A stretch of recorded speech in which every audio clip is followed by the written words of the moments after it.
The deepest parts of our ocean are on the brink of becoming the next industrial frontier, promising to fuel our green energy future, but at an enormous and unknown ethical cost. This is the ocean's new frontier, deep-sea mining's billion-dollar ethical dilemma. Today, we dive into the strategic analysis of this nascent industry. The core conflict pits the pressing need for critical minerals, essential for achieving net zero emissions, against the irreversible environmental damage to the planet's last vast wilderness. These decisions are driven by complex economic, environmental, and geopolitical factors that are colliding right now. Our growing dependence on technology demands huge quantities of critical minerals. These metals are crucial for electric vehicles, advanced batteries, AI hardware, and modern grid storage. This creates an immediate ethical tightrope, contrasting the urgency of climate crisis mitigation with the profound ethics of environmental preservation. Let's first look at where this new gold rush is focused, the Clarion-Clipperton Zone. The seafloor is littered with polymetallic nodules, potato-sized rocks rich in cobalt, nickel, and manganese. These are the treasures driving this massive industrial interest. The economic imperative is clear. Demand for these minerals is projected to surge by 400 to 600% by 2040, fueling the global shift to green energy and making these deep-sea reserves incredibly valuable. The Clarion-Clipperton Zone, or CCZ, is simply enormous, spanning about 4.5 million square kilometers, an area larger than the entire nation of India. Mining rights in these international waters are controlled through complex exploration contracts issued by the International Seabed Authority, or ISA. We are seeing significant participation not just from private ventures, but increasingly from state-backed players like China, vying for control of the future mineral supply chain. Now let's explore the expected market valuation and the scale of operations involved. By 2030, this nascent market is projected to be valued at a staggering $15.3 billion, a powerful incentive for investors. However, this is not a cheap endeavor. Operations require massive capital expenditure, estimated at $2 to $3 billion, primarily for developing futuristic mining crawlers and robust subsurface extraction systems. The whole operation relies heavily on artificial intelligence, using AI-guided autonomous machines to navigate the deep-sea trenches and collect nodules with precision. Above the surface, offshore vessels function as floating processing hubs, transferring the collected material from the ocean floor to the surface.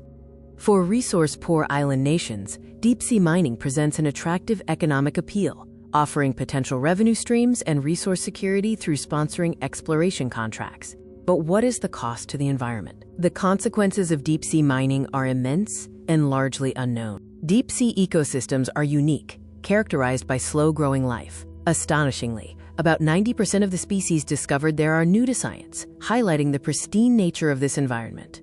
The mining process itself creates huge threats. Sediment plumes from mining crawlers can suffocate life across vast distances, while constant noise and light pollution disrupt species adapted to total darkness.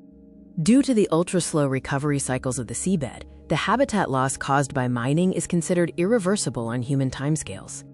Disrupting these foundational ecosystems also poses significant food chain disruption risks, potentially impacting commercial fisheries and wider ocean health.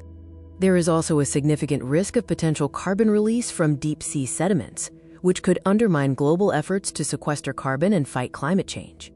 The complexity is further heightened by a chaotic regulatory landscape and intense geopolitical rivalries.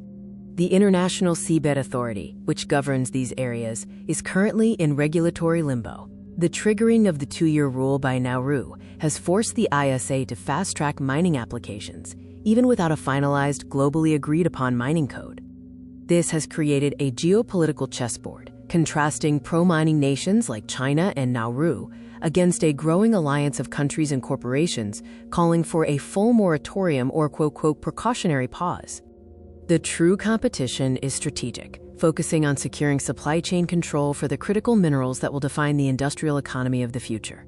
For many nations, the debate is less about the ocean and more about resource security, tightly linked to their national industrial policy goals. Ultimately, the industry faces severe challenges due to unresolved global governance and vast enforcement gaps in international waters.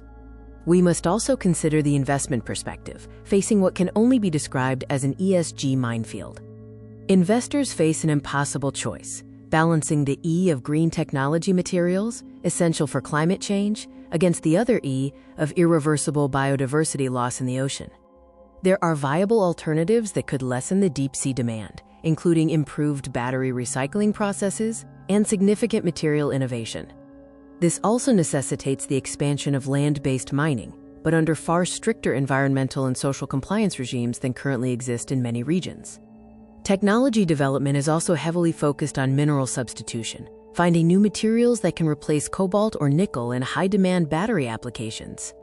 The central philosophical debate remains: should we delay mining entirely to understand the risks? Or should we embrace a, quote, responsible first-mover approach to prevent unchecked, potentially destructive competition? This brings us to our final and most critical question: the ultimate ethical trade-off facing humanity. We must squarely address the dilemma. Are we willing to sacrifice the ocean's last pristine wilderness to accelerate the path toward climate salvation above the water? It's vital to acknowledge that both inaction, slowing the green transition, and extraction carry profound and significant risks. This complex issue demands robust, science-led global decision frameworks to ensure transparency, accountability, and the best possible outcome for the planet. We must seriously ask, what price, in terms of irreversible planetary harm, are we truly willing to pay for the pace of our decarbonization efforts? The future of the deep sea is being decided now. The stakes are immense, and the choice is ours to make responsibly.